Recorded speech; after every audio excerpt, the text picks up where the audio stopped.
By the end of my video, you're going to know which action camera is for you. And we're going to start off with stabilization. So let's get into it. As this is an action camera, I thought we'd go for action shots to start off with. Here I am riding my motorbike.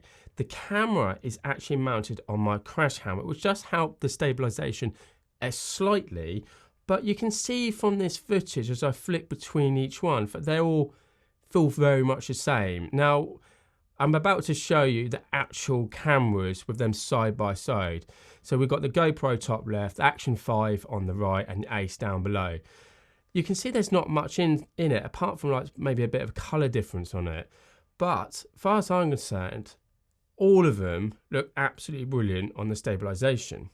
Now guys, what I'm actually using on all three of these cameras is a setting which is similar to all of them, and that is de-warp. So everything's not all bubbly shaped, and it gives it a good sort of fair challenge between all three of them. As I said, the camera's actually mounted on my crash helmet on the chin part of it.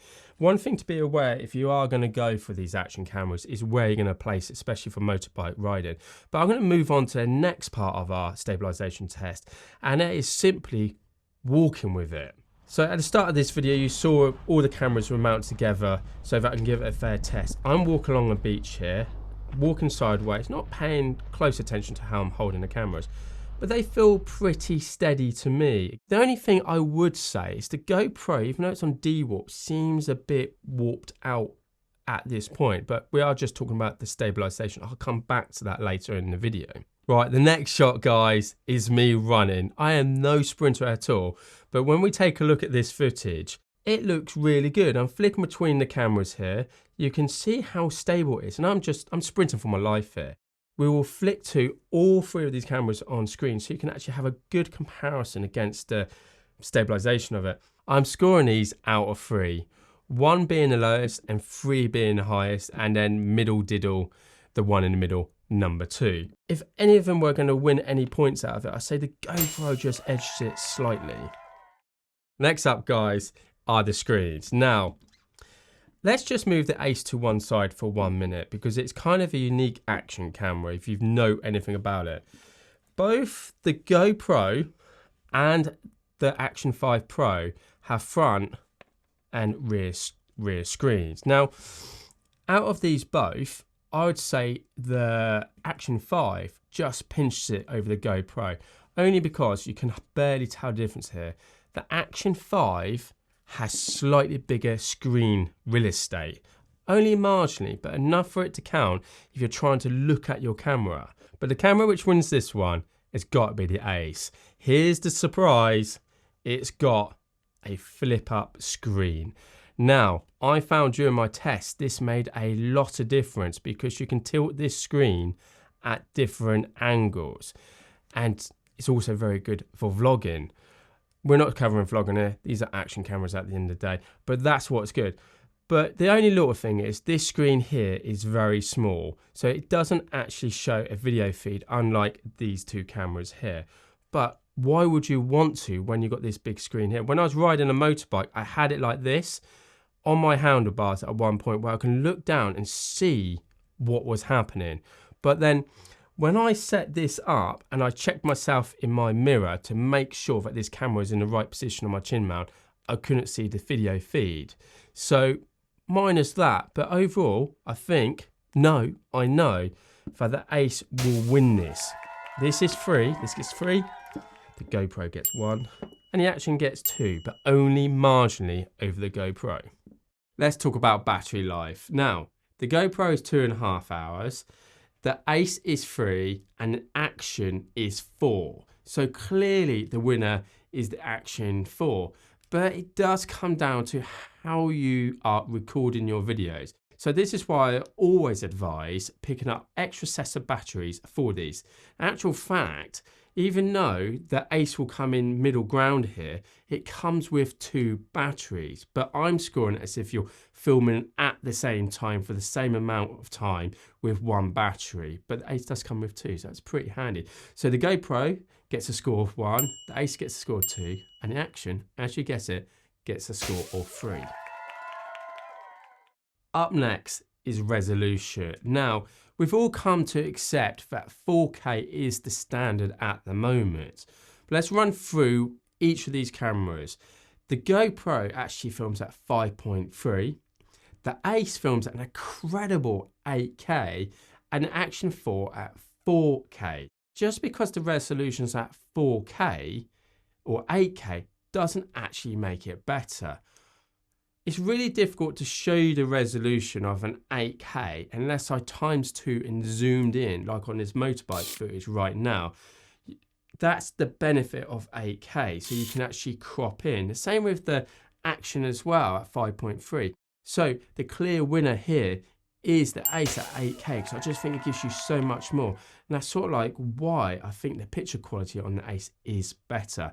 But there is a caveat on this: 8K you can't film in high frame rate, so just keep that in mind if you're favouring the Ace at the moment.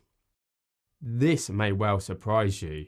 I'm going to talk about storage. Now you're thinking, Andy, these come with slots for micro SD cards, and you're right, all three of them do. But there's a surprise here, and that is when we bought the Action5 Pro. It comes with 47 gigabytes of storage internally. I don't see why brands like GoPro, Insta360 and DJI don't have storage actually in them. Obviously the Action does. So I'm actually going to give 0 to the GoPro and 0 to the Ace and 3 points to the Action, because if you're anything like me, there will be an occasion where you forget that SD card, especially the micro SD card, which are easy to lose. For me, the user interface is one of the most important aspects of any camera, and I mean like DSLR, mirrorless, action cameras, the Pocket 3 from DJI. They all make the user experience vital. When I got the GoPro, I was like, oh my God, it's this Windows 98. It felt that bad compared to the Ace and the Action 5. That shows to me how intuitive an interface is. The design of action cameras haven't changed much over the years, except for the Ace obviously is going, we're going to put in a flip screen, which is obviously super handy. Without surprise, the GoPro get a measly 1, the Action gets the 2, but I was taken back by the Ace, that gets a 3. I think you'll probably agree from seeing these videos I'm showing right now. Next up, I'd like to talk to you about the sensors. The GoPro has the worst sensor on it. I wouldn't say it's bad, it's only when you're comparing them between the Action and the Ace. It's got a 1/9, which means it's actually smaller, which means it takes in a little less light. Unlike these cameras, which have 1/1.3, they're bigger sensors, so you would expect them to do a better job in low lights. And not revealing anything, you will find this out in a bit. Now, if you're anything like me, color reproduction is key, especially if you don't want to do any editing. When you're looking at this footage on screen right now and you watch it individually, there's not much between them. But I would say the automatic color settings on them, the GoPro is the worst. I think it just feels a bit bleached out. The colors don't feel so bright, vibrant. Then you look at the Action 5, that does a really good job. But at a pinch, the Ace actually gets it. And I think that's down to the fact that they work with Lacia. I think if you're going to use action cameras, most of the time you don't want to be faffed around editing afterwards. If you can use it straight out of the box, as they say, you're good to go. Something often not talked about on other YouTube videos are the microphones on these. Let's just take a listen to some of the examples.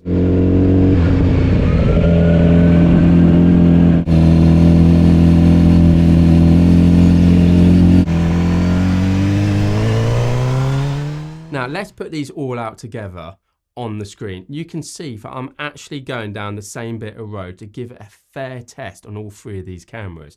By accelerating out, you'll hear the difference between all three. Let's have a listen to number 1. Now number 2. And now number 3. I think you may agree, depending on what you're listening to, that actually, hands down, the GoPro wins this one. I feel like you don't get so much wind for it, it feels a bit more bassy, you can hear the gear changes. The Ace did an alright job, and that's got this new microphone on the front which is supposed to stop the wind. But most surprisingly, the Action 5 didn't do a great job either. Easy to score this one. The GoPro gets the 3, the Ace gets a 2, and the Action gets the 1. And I've teased about this throughout so far, and that is the night filming capabilities. As you can see, guys, I've mounted these on the truck using a Hydra Alien mount to keep it all stabilized. I'm currently driving through Southampton, and you can see as I flick between these how well they actually do. GoPro is by far the worst. I don't feel like it was a proper night mode setting. They don't have a night mode setting compared to Action 5 and the Ace. When I pause this and I have a look at it, it almost looks like the Action 5 and the Ace is a bit lighter. It's got more blue in the sky. You can see more of what's happening around. And when you look closely at the Ace footage, there seems to be more detail. Another thing which you may spot, and it's kind of something you want to consider, is when lights go past, there is this kind of, on the Action 5, this kind of like bubble effect to do with a lens flare as it reaches the edges of the camera. You don't get this on the Ace, but it's not all good news about the Ace, and that's for sure. As we carry on watching this video, I think they all do a great job. The GoPro, you could use in a pinch, but I wouldn't advise using it at home. I wouldn't advise using it at night, that's for sure. I'll carry on playing it, and I'm going to show a direct comparison to the two cameras, which does well. And as we pause this footage, you can see actually the Ace is kind of blurry. It's done something a bit over the top, and they say they got really good night mode. This video is cropped in 200%, so you can see, and you can see it just doesn't do as a good job. So without a doubt, the poor old GoPro is last. It scores a measly 1. The Action camera gets the 3. Come on, Action. And then the Ace gets the 2. Slightly disappointed personally about the Ace. I thought it's gonna win, but it didn't. Have you ever wanted to zoom in while you're filming? Not like zoom in, but to get in closer to the action with your Action cameras. Well, a couple of these can actually do the job. Let's take the assumption you're filming at 4K. The Action5 Pro, you can't actually zoom in apart from digitally, because as soon as you zoom in digitally, you lose quality. So there's no zoom capabilities on that. The GoPro has some, probably about 15-20% if you're filming at 4K, because you can zoom in and use that 5.3. But the Ace wins it hands down with 8K. That means you can 2 times zoom in closer to the Action. So easy one to score this one.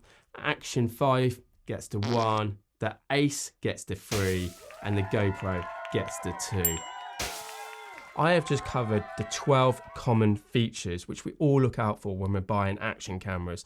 And I'll be keeping the Ace. I will be sending the GoPro back, and there will be a further video on this, so make sure you subscribe. I'm going to do a motor vlogging one on it because I think it's kind of got a lot more features I haven't covered in this video. And if you do like the Action 5 DJI and you know I'm a fan of this, the video coming up next is the 9 best features. Thank you for watching, guys. If there's any surprises, comment below, and I'll catch you soon. Take care.